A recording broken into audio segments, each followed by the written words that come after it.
What you're getting is a training that is similar to what you've seen in the past. Some of the slides will be similar if you've done the training before. But we're going to clarify, we're going to work really hard to clarify the process that a guest goes through before they get to the shelter. I think it's important that we all understand what that is. It'll help you to understand, I think it'll help you to even feel safer while you're doing it, just to know what they've gone through. So, on we go with the process. When somebody would come to town, they generally will go to one of a few places. They'll generally go to the sheriff's department, or they'll go to social services or community action to look for a place to stay or for help. They may go to a church, but we're often not the first place they go. We're often down the road a little bit. When they do go to one of those agencies, community action and social services and the churches are all trained in doing the paperwork to do what we call intake. And that's this first interview, step one. It's an interview that takes place, and we have about I think it might even be a 7-page document that we complete. We actually fill the paperwork out as we go through their information. They have to have a photo ID in order to be considered. And I know that seems limiting. We would say, well, if they don't have a photo ID, the problem is then we can't confirm who they are. We'd love to be able to help them, but we have to be able to confirm who they are. And so the photo ID is required. You can get a photo ID that's not a driver's license. That is possible to do, and some of them will have that. Part of the process in there, they sign a waiver that allows us to do what's called an NCIS. It's basically a check to see if there's a warrant out for their arrest. And so a phone call is made to the police department. The people at those agencies I listed and those churches, the police department has our names on record allowing us to do an NCIS, a warrant check, to be able to determine if that's a red flag to whether that person would be safe to have in our shelter. And then it's also cross-referenced with the local inmate records. Our director reviews those on a daily basis. Part of the reason for that, there may not be a warrant out for their arrest, but they may have just recently come from jail and they may have a history of violence. And so we believe in second chances. We believe in having an opportunity, but we also believe for our shelter, it's got to be a place that's safe. We need to be able to have our people in there and know that there's some sense of safety there. And then we also go through with them very clear guidelines as to what the expectations are of them. And so they cannot, for instance, they can't have any weapons on them. We used to show you how we changed, we used to if they had a knife of any kind, they couldn't bring it with at all. And we began to realize they need those for their jobs a lot of times, not all the time, but a lot of times. And so we'll allow them to check those into an envelope, and then we put their name on that and set that to the side.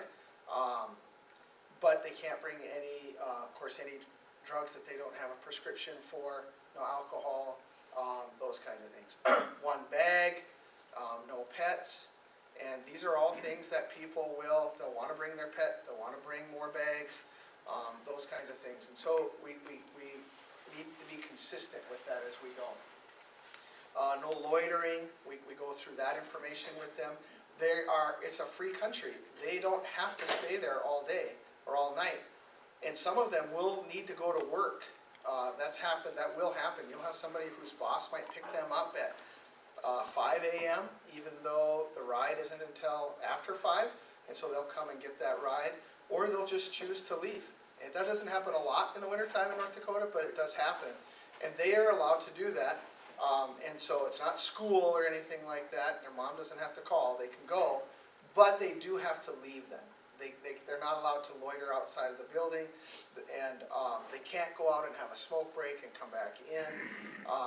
And there's lots of, these have been put together through a conversation with all of the churches that put it together. There's a lot of factors that go into these things. And so, so those things are established. They actually sign a piece of paper that has all those rules on it that says that they understand those. and then they get one that they get to take with them. And then they go about their business, whatever that may be, and then at 9 p.m. they arrive at the shelter. They are transported to the shelter. They're not allowed to drive to the shelter. They're not allowed to walk to the shelter. They all come together at one time. What that will do for you is you should only have those people who've been cleared for the shelter for that night to actually arrive there. Because the cab service that brings them for us will only transport the people whom we give the name for. And so that, as a volunteer, you don't have to worry that 20 people are going to show up and you only have 15 beds. And we do only have 15 beds. That's what we're allowed to do. So they would arrive. You would come as a volunteer either prior to 9 o'clock and be prepared for them to come. You would have a list of the people who are coming, or you would be arriving in the middle of the night after everybody's already been asleep, and then you're probably going to make them a sack lunch and waken them at the appropriate time, and then they would clean up their linen, and they would go about their business. The cab will come and pick them up about 5:30. Once they get there, if you're in that first shift, then that's the shift where we will do a bag search. They're aware that a bag search will be done, and I will show you how to do that in a moment. And a breathalyzer will be administered. We used to say if you have an altered mental state, we're not assuming our volunteers are qualified or experienced to deal with somebody who has either a mental issue that would have them have an altered mental state, or drugs or alcohol. And so those drugs and alcohol aren't allowed. So in any case, we're not equipped to handle those. So then they wouldn't be allowed in. The problem is, some are really good at hiding it, and then how do and we don't want to put our volunteers in a situation of saying, well, if I tell them I think I smell alcohol and they tell me no, and what do I do, and let's just hope for the best. So we actually have a breathalyzer, and if you'd like, you can have a chance to practice with it. You don't have to you don't actually even put your mouth on it, you just blow at it, and it'll measure your blood alcohol content. So it's good to probably be aware of that, what that is. So if they register alcohol, then you would simply ask them to leave, and if they refuse, you would call the police. And we'll go through those things. And we do the bag check, and I'll go through I'll go through that later. Any question on the process they go through to get to you? Then they'll get their linen. They'll, if it's in this room, the beds are all scattered, not scattered about, sound like I just tossed them. They're organized around the perimeter, and then they would have their place to sleep. You finished? Yes? Ron, is there a printout of this, so we have some guidelines, to go by what you just have on the screen? All of this stuff will be taken care of for you before they ever get to you. But what we do have is there is a one-page printout. I've been in the military, and we made a form that is, we always called it GI proof, and meaning that you can't get it wrong. It's literally step by step of what happens that night, and it takes the whole manual and puts it into one page. And it would say, arrive at this time, check off. Make sure the beds are set up, check off. And for the most part, your beds will be set up for you. Most sites take care of that before you get there. And so you really show up, and you will wait for the volunteer or the guests to arrive, and then you'll do the breathalyzer and you'll do the bag check. Some people are not comfortable. Nobody likes doing the bag check because that's somebody else's things. I can tell you, they come expecting it, and most of them have thanked. I don't know if they've necessarily all verbally said it, but those who said anything about it have thanked me for it, that I've talked to. And the reason is, they're not, we're under the assumption like they're like all a big club. They don't know each other. They just happen to be in the same situation of life. So they don't know the person likely that's sleeping on their right and left, and they're grateful that that person has had their bag checked as well.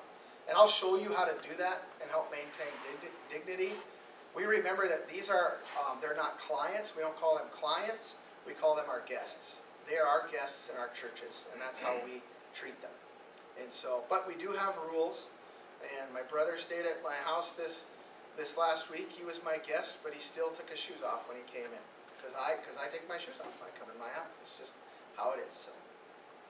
So I can get you this, but this is all done before they ever even get to you.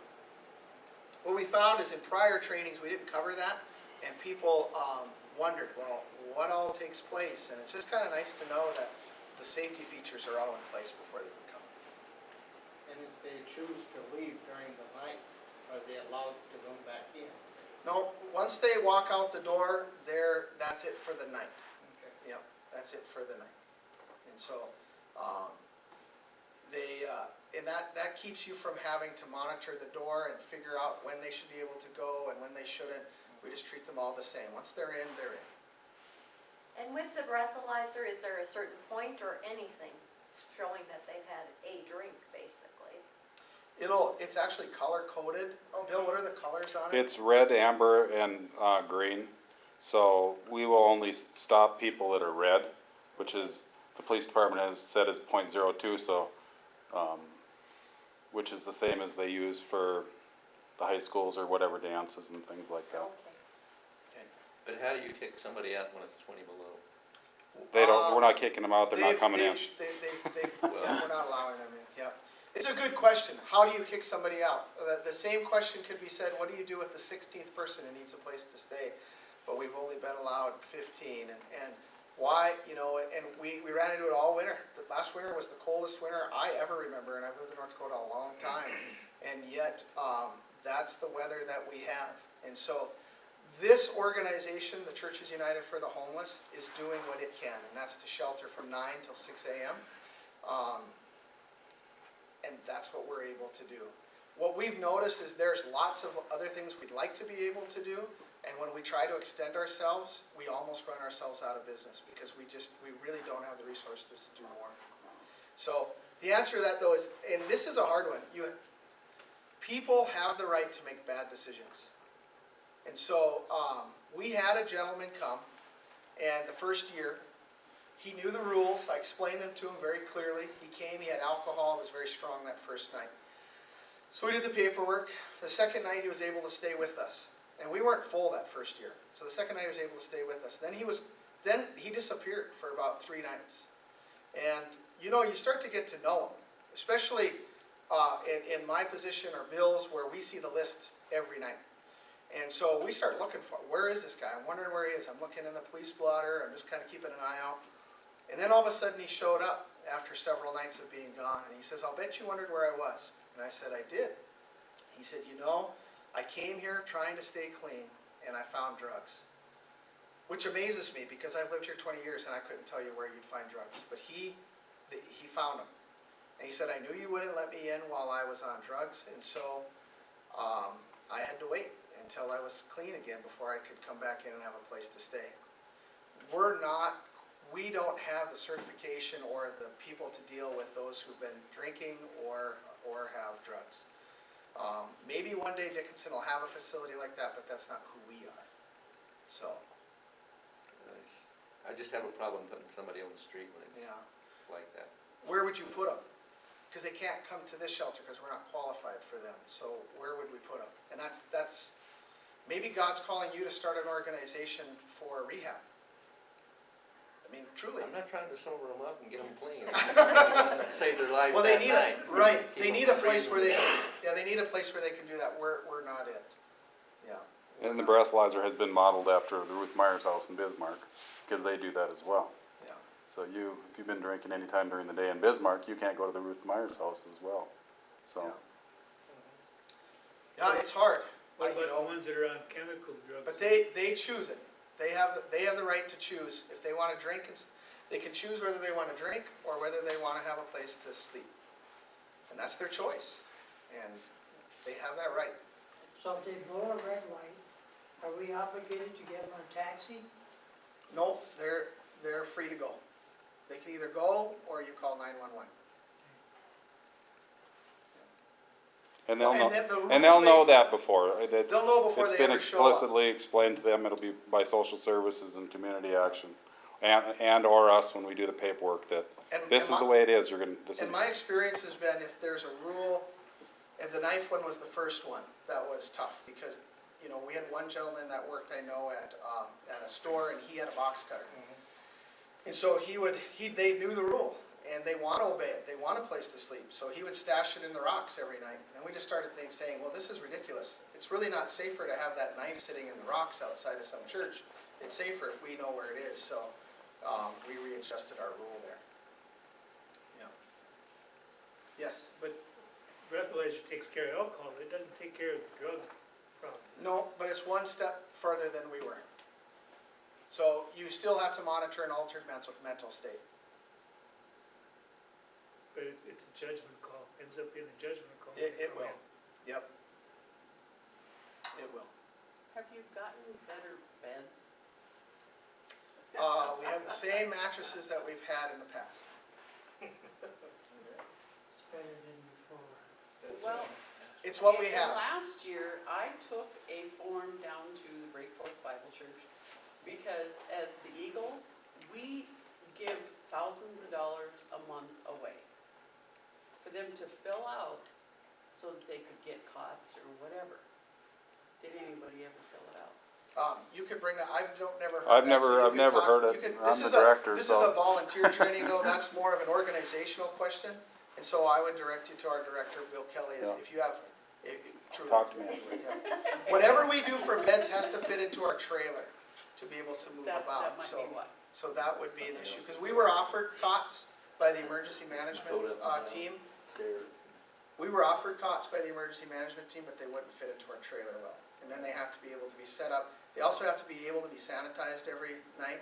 These beds are set up to be sanitized with that spray, because that's part of our concern, because we also have to coordinate with Southwest District Health. And so, there's a lot of coordination that goes into it. We're not opposed to a new idea, so if you have it, you can visit with Bill. Bill's the guy you talk to about it.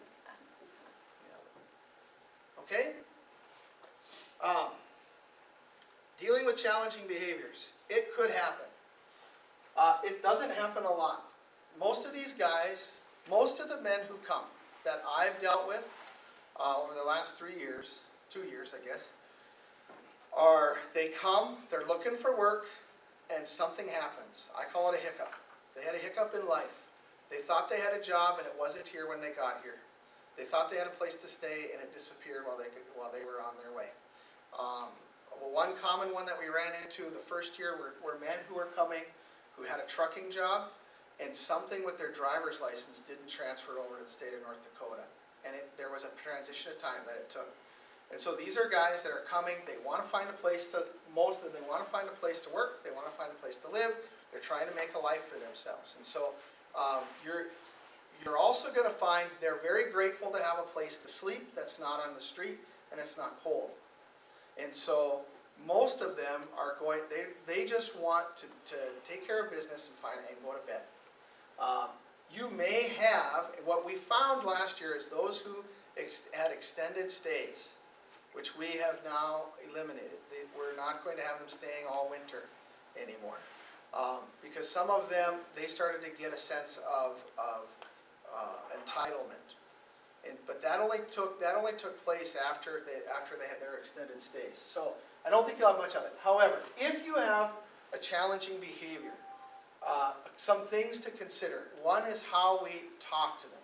It's not an argument or a yelling match to be had, and we definitely don't want it to turn into a you against me thing. So one of the things is you redirect with short sentences. You don't want to drag it on and on and on. Just, it's time for bed. The lights need to go out. Your bed is over there. You want to avoid I and you. I want you. Well, now that's a power struggle. So that's not what we're looking. That won't help you. And so these are just some tips. Again, I don't think you'll run into many of them, but we'd rather prepare you for them in case it happens. Give choices when possible. If somebody's just upset and they don't want to calm down, you can certainly you have a choice. And I had one of those last year. I said, you have a choice. It's a free country. You are welcome. You don't have to stay here. But this is how we operate. And so your choice, you can choose to stay or you can choose to go. But if you stay, these are the rules. You knew that when you signed your paper. So giving an option. One thing you don't want to say is, I understand, or you need to. If you tell them I understand, first of all, you probably don't, unless you've been homeless. So you probably don't understand. Second, the idea of I understand is trying to find that common ground, but at this point, they're your guest and you're the host, and they do need to obey those rules. And you need to, is obviously that's just telling them what to do. For safety reasons, your personal safety is important to us. It's the number one thing. When we put our rules together, the safety of our volunteers is critical to us. It's number one. If you're not safe, you're not able to come to the aid of others. This wasn't mine, this was an older slide, but we work in teams, and it says, think of oxygen mask on the airplane. You have to take care of yours first before you help the person next to you. So make sure that you watch. We always work in teams. If everybody's sleeping and you go out to just watch, you would bring a person with you to do that. And it might seem, well, they're all asleep. What's the big deal? Well, for one thing, you have another person observing. So it's not a, hey, while I was sleeping, one of the guys took something from me. The other is, if something were to happen, you have assistance right there.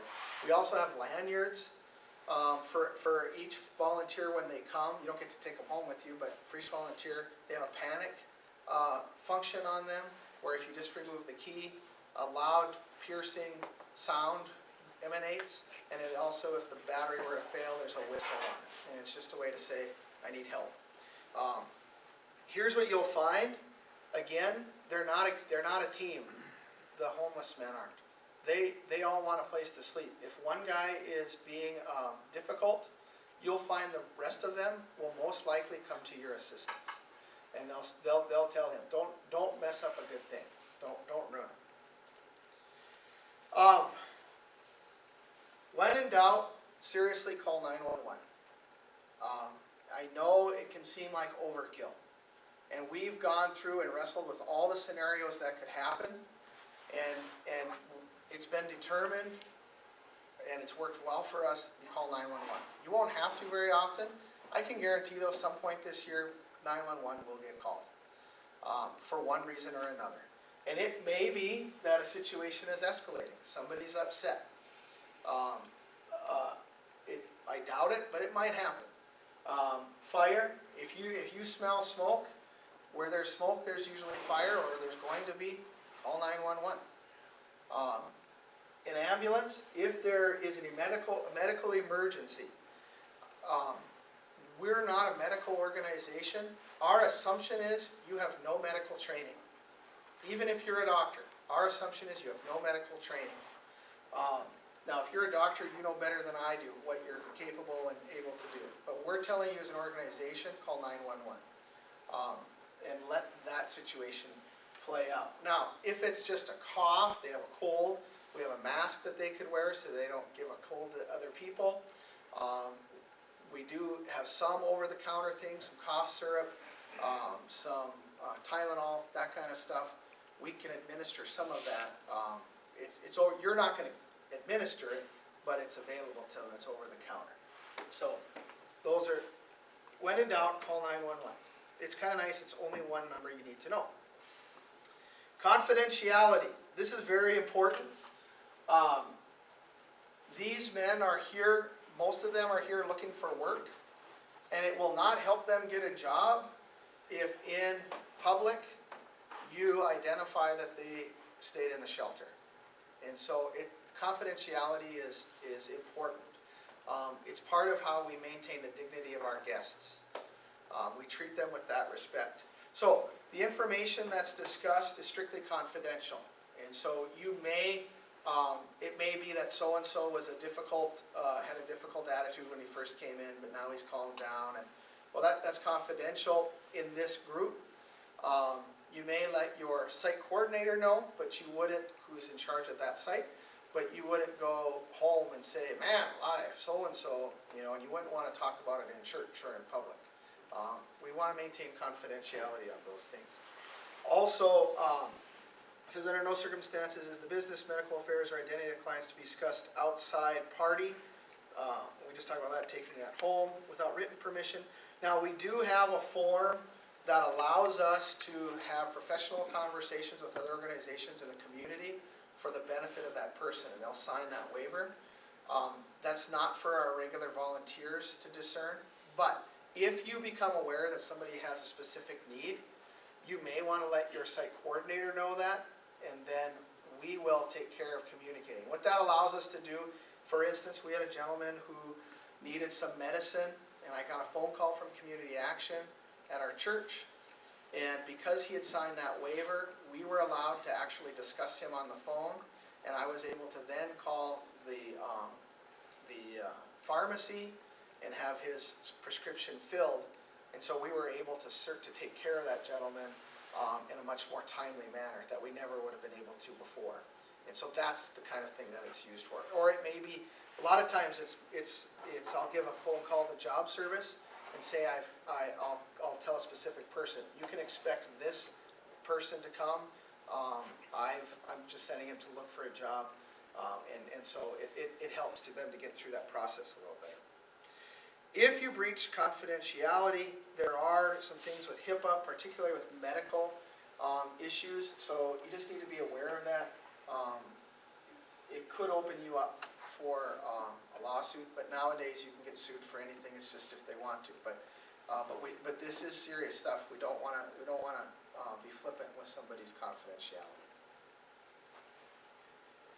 Boundaries. This is probably where you'll be most tempted, because if you're here, it's because you care about them and you want them to have the best. And so, being a caring person, you are more likely to open yourself up to breaking some of these boundaries. So, we need to talk about them.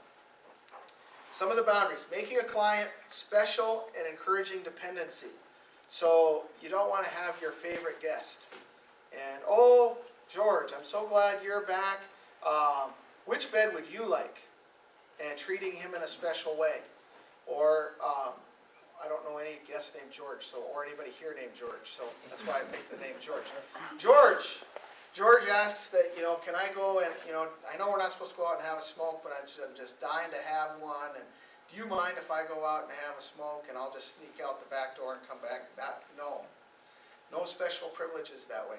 There are times when we will move a sleeping assignment, but it's not because we like George more than anything else. It's a better scenario. For instance, you may have somebody who has had trauma at some point in their life, and they have PTSD, and so they are not going to sleep if you put them in the middle of the room with people on both sides.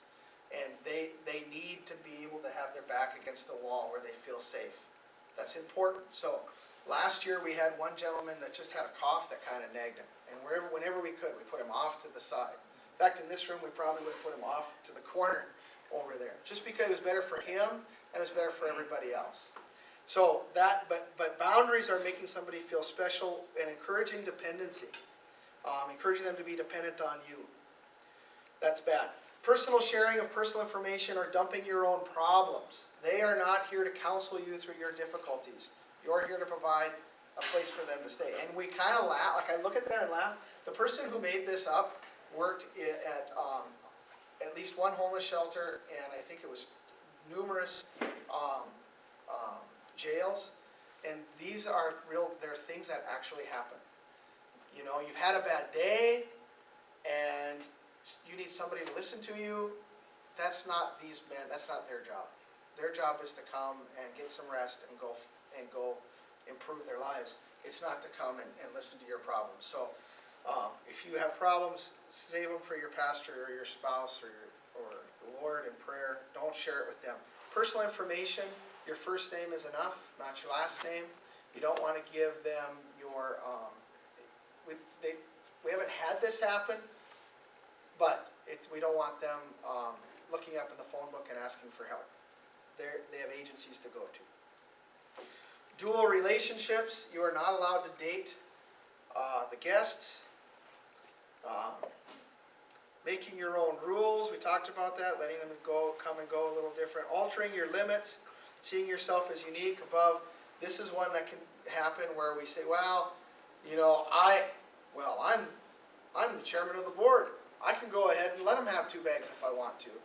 No, I'm not above anybody else. I'm a volunteer like everybody else, and those are the rules we all adhere to, and that's how we do it.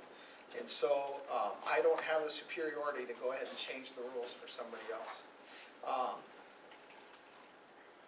Giving rides to clients in personal vehicles, you can't, there's no doing that. And there may happen to be a time where one of these men may begin to attend your church, and you may get to develop a relationship with them that's outside of this homeless ministry. And if that's a ministry of your church, or you developed it outside of it, but be very, very careful in blurring those lines. I just can't warn you enough. Because what happens is they start to become dependent on you, and then when you can't save them, then it's even harder when you have to cut them off. And that's just the reality. There are organizations and places that they can be sent to for help, and that's wiser to let those play out. Let the professionals deal with them. But no giving rides. It's 6 a.m. and I'm heading downtown anyway, so I'll go ahead and give you a ride. No, even if it's 20 below. You know, it seems harsh, but part of our ministry is that's not part of our ministry is to give those rides. Promising client loyalty and availability when you cannot always be available to be the one who's there for you. It's so easy to let it slip out of your mouth. You know what? I'm there for you. Are you really? You volunteer, well, if you're Paul, you volunteer twice a week. The rest of us are volunteering maybe a couple times a month. And I say that he's our Iron Man. So I think we had a couple Iron Man last year, didn't we? But you were the Iron Man of Iron Man. So, but that being said, even Paul being there that often isn't there for them every day. And so you set them up for that, and you set an expectation that's not appropriate. That's a boundary you don't want to. Designating items for certain individuals, showing favoritism. We talked about that with beds and things like that.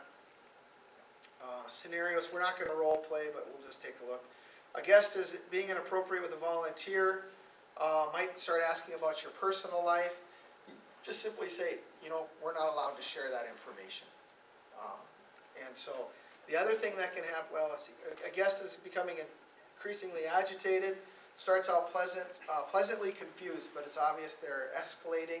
The body language is telling you that. It might happen during a bag check, and they might start to get upset that you're starting to look in their bag, or maybe you're getting close to finding something you shouldn't. Most of them, I don't know if we've ever had anybody bring something they're not supposed to have. I don't think I've ever heard that happen, because they know we're looking. But it could happen. And so when that happens, remember that we don't want to make it between us and them. The other thing that can help, we're working as a team. So if I'm doing a bag check over here, and this person is starting to get agitated, then that I'm working with, my partner will at least keep an eye on this situation and take care of making the phone call to 911 and keep an eye on what's happening. At best, might even come over and say, it might even be, this happens, personality issue, right? We're probably exactly the same, and that's why and might even say, you know what, Ron, why don't you take a break, I'll take this.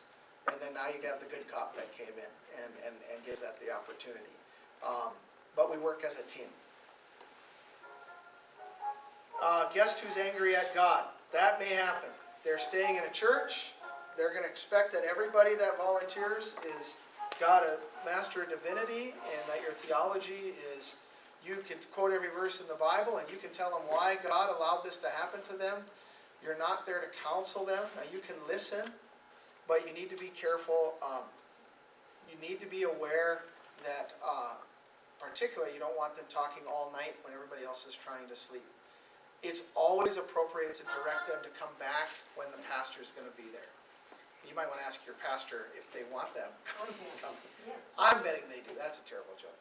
But it's always appropriate to say, right now, we're trying to get some sleep. You could surely come back when pastor's here. I know the pastor would love to have that conversation with you.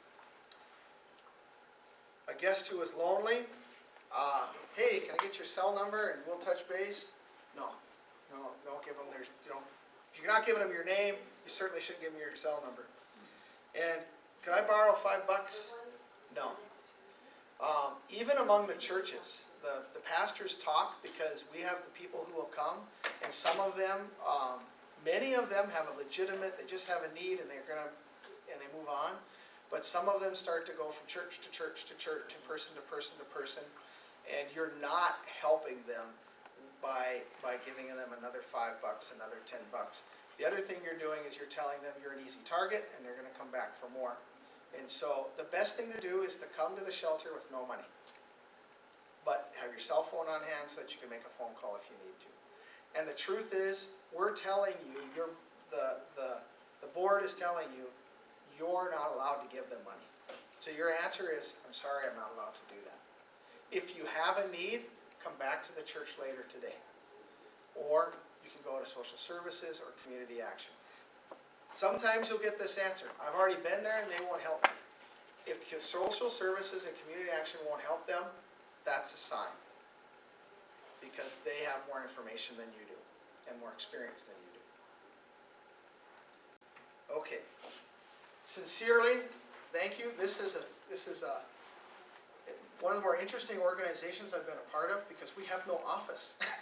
We have no anything. In fact, this is my own stuff from my own office that I'm using. And so, and yet, we make it work.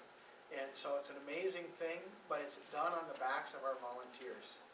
And there will be nights, I know, when this is usually how it goes. I'm signed up to work on a night, and the day of, I'm thinking, what was I thinking?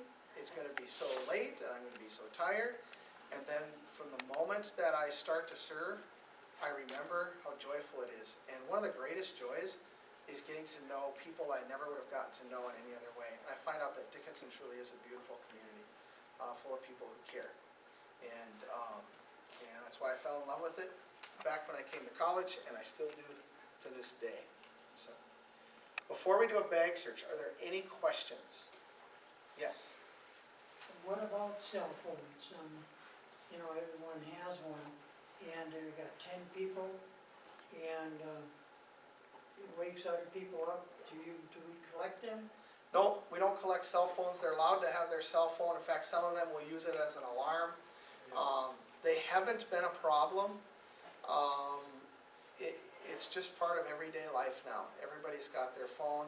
You may want to remind them to turn their ringer down as we go to sleep, but inevitably somebody's going to go off in the middle of the night. But for the most part, I don't know if they've ever really been a problem. You may have somebody who's a loud talker, and they're calling somebody, and it's good if in that particular church, if you can have a place where they can go and have that conversation that's not around everybody else. But cell phones haven't been a problem. And you don't want to be responsible for somebody else's cell phone either. I don't really even want to be responsible for their knife, but we don't want them to have it. We want them to be able to have it later. So. Any other questions? Okay. Connie, if you would just blow into there, you don't need to even touch it.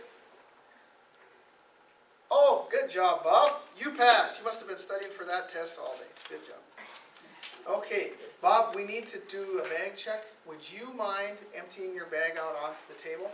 The reason I'm having Bob empty Bob's bag onto the table is because I really don't want to touch all of Bob's things. Bob doesn't really want me to touch all of Bob's things. The other thing is, if there happened to be something in there that's sharp, and I don't know that it's there, Bob might not even know that it, might not even remember. If you ever packed a bag and been surprised at what you brought, well, Bob probably knows what Bob has, but actually not, because I packed the bag. Okay. We have what was lying around, Bob.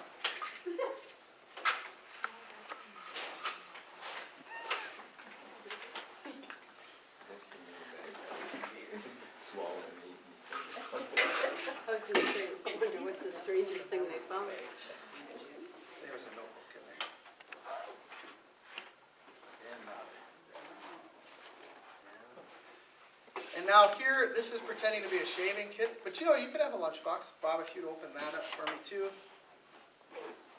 And you know, about the most grumpiness that I've gotten is they're tired. And it's like, but they know they need to open that up.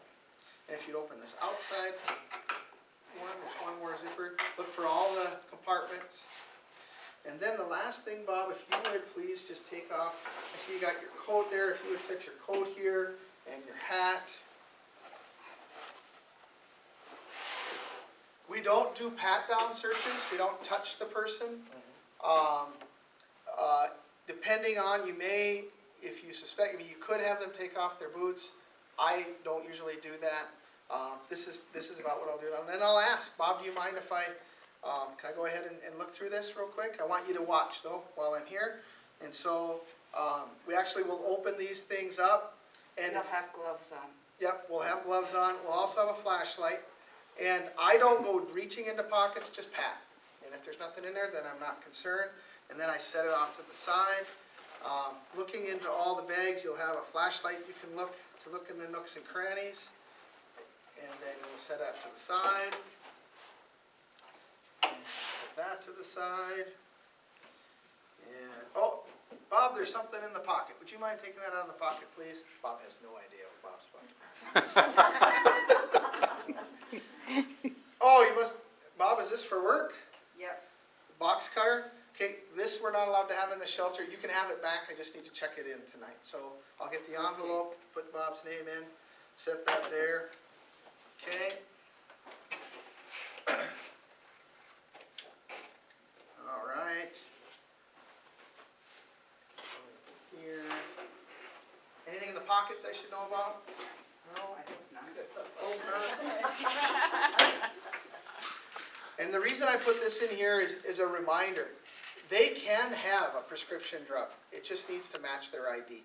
Their name should be on it, and they would have their driver's license, and you just look, and if it's theirs, we want them to take their meds. So, and they can have non-prescription. So this is aspirin. You can buy it over the counter. They're free to have that. What you would want to do, though, is you'd want to look inside. You do not have to be a pharmacist. What you're really looking for is uniformity. Are all the pills basically the same, and is it reasonable to assume that this really is what it says it is? You start seeing as, I remember what she said, every color of the rainbow in there, or all the different sizes, that's a bad sign. Now, how would you handle that? I personally would pretend that I didn't see anything wrong. I would set it to the side, and I would call the police when Bob's not with me. And then have the police come and they can deal with it. Because I don't know. That's not my job, is just to check the bag and make sure we're safe when we're here. Now, Bob might be irritated that the police showed up, but I'd rather he was irritated with the police than with me. Now, at this point, it's Bob's job to go ahead, Bob, have you go ahead and pack your bag, and then I'm going to do the inspection with somebody else. And there's probably 2 tables going on. Oh, right, pull out your pockets. Oh, you do have some things. I can't get my pockets inside out. That's okay. And then Bob's free to take Bob's things, pack the bag back up, and then you would have, there'd be a sign in where it would be which bed Bob's at. Yeah. Are you having them look at the battery in the cell phone? No, I'm not going to. These new iPhones, you can't hardly get in there. You can't anyway. take an iPhone apart. Yeah. So, Oh, okay. she's talking about some of the older phones. You, like this one here, you can actually pop the back off of it. Well, probably somebody can. And then you can hide things inside there. Like, what would they hide? They would take the battery out, and then they would hide their pills inside there. It's working, the battery. Yeah. Oh, if it's I working. can tell you, It's in it, there's not room for it. to be very honest, everyone that we've had is so grateful to have a warm place to sleep. This is just an uncomfortable thing that everybody goes through, for you and for them, and you just bear down. It's like changing your first diaper. You just do it, and then it's done, and everybody's happier that it's over. And so, any other questions? How'd you know he was Bob? I have Bob's list here. Yeah. The list is there, and I already showed Say him it my was Bob? ID. Yeah, Yeah. Bob, no, it's a good question. Bob would have had to first of all, Bob can't come unless Bob shows their ID to the cab driver. And so Bob's on the list, and so I wouldn't necessarily have to check the ID at that point, because unless two people are claiming to be the same person, it would just be who they are. Everybody's Bob. Yeah, everybody's Bob. Joe, Bob. So, no, good question. There was another hand somewhere? Yes. Back to the pills, you set them on the side, do you give it back to them? Or Yep. how did you give it back to them, but then you call the cops? Yep, if I suspect that something is amiss, I'm gonna give it back to them and then call the police. I'm trying to not give I'm trying to not let them know that I've been alerted. And I might be wrong, but I'll let the police deal with that.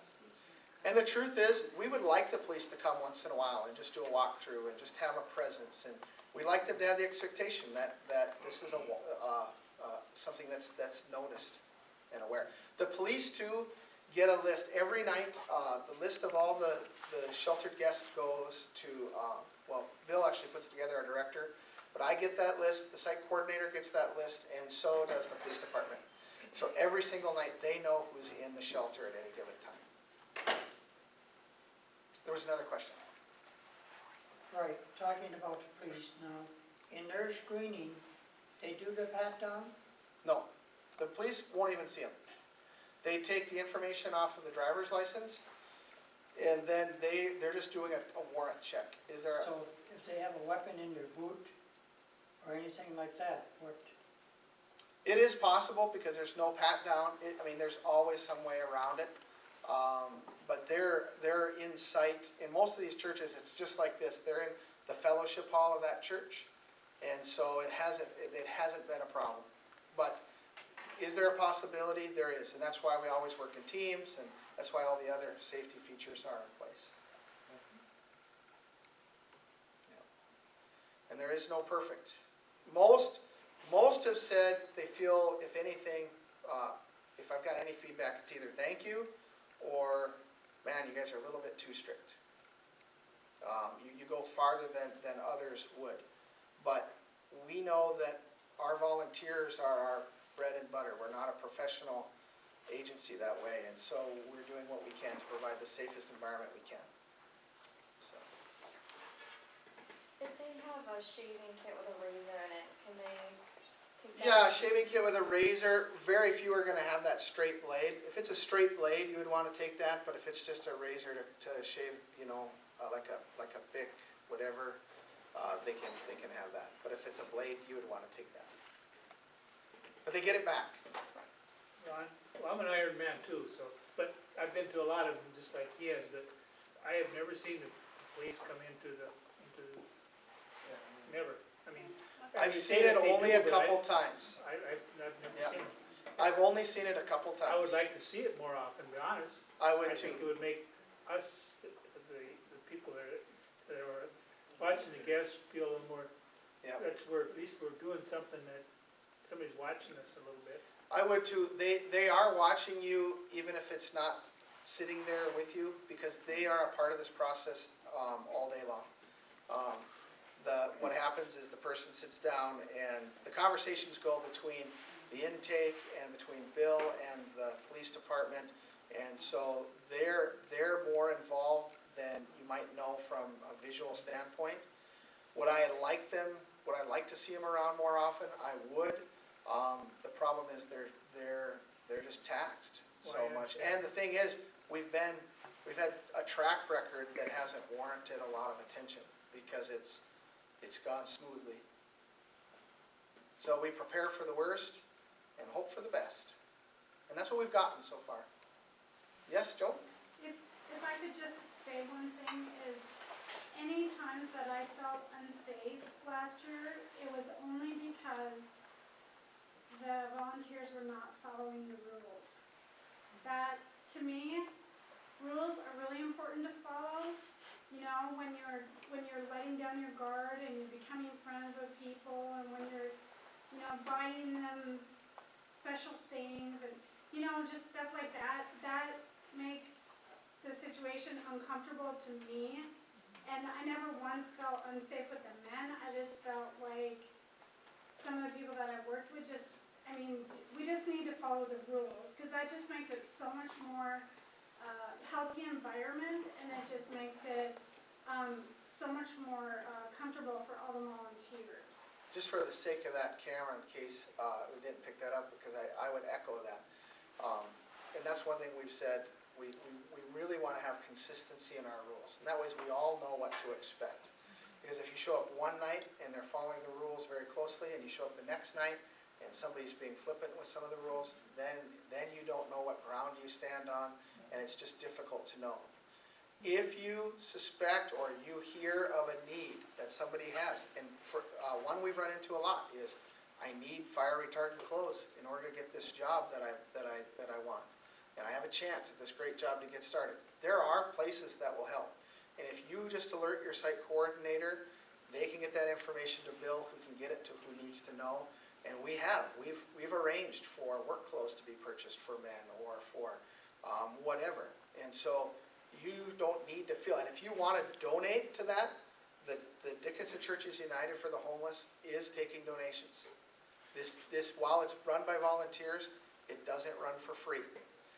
There are things that we need, and so and you can give to that. The other thing you can give to, if you're interested, is I know at Community Action you can give to a fund that will purchase hotel rooms for people. They will, in the wintertime, direct them to us first, because then they can save their funds. But that's another place that I know of that you can give to beyond there's also the food pantry and some of those as well. And that's one of the things this has done. While this has serviced the men, it's also then freed up those funds to allow them to take care of the overflow from the domestic rape and violence. So it's allowed them to help women and families that beyond just the men. So we're just helping pull one part of the pressure off the system. And so that's what we've done. But with that, I'd like to close in prayer, and I'll make it quick because the next group will Can be I ask coming in. one more question? Yes. Bill, would you have any idea if the PD who's patrolling all day long have any kind of idea of how many people are out there on a given day? And if you're at Our Savior's or wherever, do they have any kind of... Are you asking, do they know how many are in our Yeah. shelter? Yes, they get the list before the men are ever picked up. And they have the telephone number for our shelter. So at any time, they can call and say, let's say we were at, this is where the shelter was, they would call the phone for the shelter, and the entire police department has that number. They would call it and say, I see you have Bob Roberts, we're picking on Bob now, Bob Roberts in your shelter, they probably wouldn't say that, they just say, just gonna come take a look, would you let me in? Or I'm outside and I don't wanna wake everybody up, would you let me in? And they'll call that phone. It is important that that phone should be with the shift supervisor. And on. And on. It needs to be on. You laugh, but it's happened. And usually, it's the second shift that wants to come in, and it's cold outside. And they would love to relieve you if you just let them in the building. You gotta answer that phone. But yes, they have the list. They know exactly who's in the shelter every night. And So how do we know when we're in our church? How many did they call that? how will you know who should be in your shelter Yeah, that who night? should be coming. That list will be emailed to you. Yep. And your job as a site coordinator would be to print that out, and every night that it's at the Methodist church, What do we and expect? Yep. and who's gonna be on that list, and I have like a 7 o'clock closing time. So then I'll email that out at 7 o'clock, you'll have the list, starts at 9 o'clock, you'll have that sitting there when they open the shelter. Then the shift supervisor comes in and says, I've got 9 guests coming tonight, and their names are this, this, and this, and Okay, thank you. Well, those are good questions. And if you are a site coordinator, it is in your very best interest to get to know the other site coordinators in town. The site coordinator is the person they're like the middle manager over a group of volunteers. And because there are things that have worked at certain places that they can help you with, and it'll be extremely beneficial. And that's how that checklist got developed. It was originally done, nobody used it, And then halfway through the first season, we said, hey, you know, what's this been doing here? This is great. We should have been using this all along. And then we tweaked it because we learned, and then it made it better. So, well, let me pray for us, and we'll get this next group in. Lord, thank you for our volunteers. Thank you, Father, for the opportunity to express the love of Christ to those who are in need. We pray, Lord, for your hand of protection, not just on us as we volunteer, but Lord, on these men who are coming to our area looking for work. And Father, finding a difficult place with a difficult climate. And so, Lord, we ask for your hand of protection on them. We ask for your hand of provision. And Father, we pray that in the midst of this, that if there are some that don't know you, that they will have experienced your love through our hands. I pray it, Father, in Jesus' name. Amen. Thank you all.